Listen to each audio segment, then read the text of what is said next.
Hi, uh, I have prepared this video to talk a little bit about how to work with individuals that come in showing like high levels of nervousness.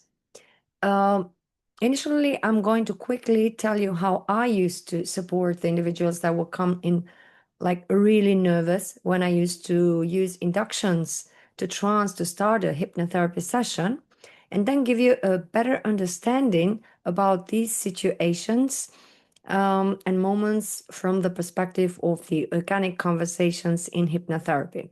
So, several years back from now, if a client would come in really nervous, I would know, I wouldn't know any other way how to move past that nervousness to start off. And we were really not taught how to do that explicitly.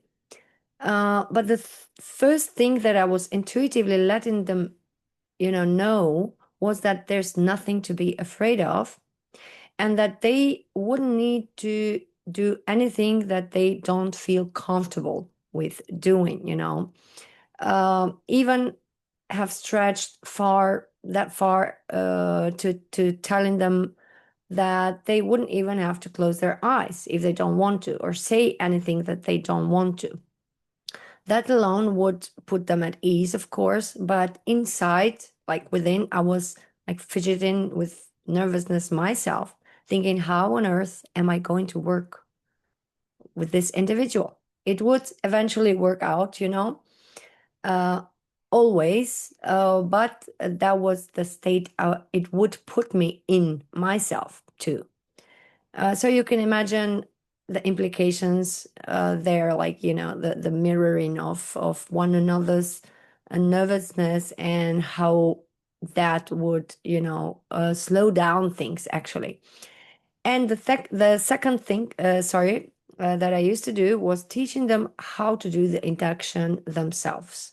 So we would do it then afterwards together to get a better feel for it. And eventually we would go from there. So I would educate them a bit how the unconscious works, how it resists, and so on. In extreme cases now, which I don't know how would an extreme case be if those that I had experienced working with were or not. But about these cases, we would be advised by our mentors to give them a relaxation recording prior to starting doing a session with them, for them to get used to, our voice, build some more trust, and so on. But I have never gone to that point, but dealt with those situations in the moment in some way. And imagine all this happening after you have probably prepared a bit for the structure of that session and some of the transformation, like few hours ahead of the session. Now, in organic conversations in hypnotherapy, all the therapists that are taught this approach and actually apply it have no problems with these kind of situations. In contrary, if that happens to be the case, they see an opportunity to start the session actually right away. You would say, how so? You think that we should calm them down initially and only afterwards start the session. But in this, I would freely say revolutionary method, relaxation comes as a result of exploring the problem with our clients.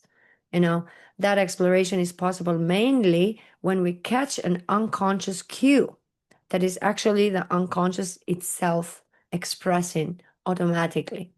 And nervousness is one of those cues. So the individuals that come in already nervous, they are already expressing an unconscious moment, and we follow it, utilize it. And oftentimes we do not speak a lot during these moments, but deal with those in using let's say a bottom-up approach, which includes the body, since it shows through bodily sensations of nervousness. Now, from the organic conversations in hypnotherapy perspective, where the students learn to recognize the unconscious cues that are, as I just mentioned, really the unconscious itself in action, they do not need to induce any kind of trance. And that is not only saving them time, but also saves the client from the hustle of starting all over, you know. If you think about it, if someone has never gone to any kind of therapy, like talking to a psychologist, psychiatrist, or less likely to a hypnotherapist or a coach, of course, most people will be a bit nervous, and few of them really very nervous. And a lot of the individuals that I have supported or worked with were really very smart. They can even brilliantly, you know, elaborate why is their problem, was their problem existing. So if they know all that, how come, you know, they can't overcome their issue on their own?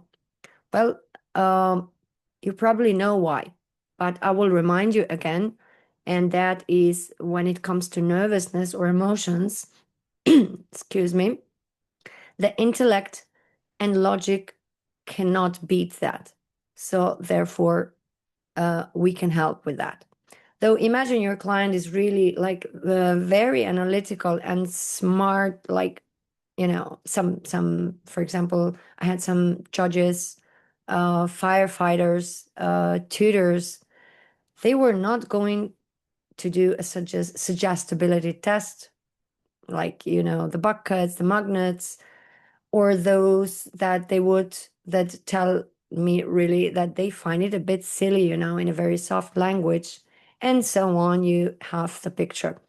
The same goes, on the other hand, with those individuals that have been going like years long in therapy, be it CBT or something similar, or have had like 10 or 12 hypnosis sessions in a row, like for weeks or even months, even years, you know.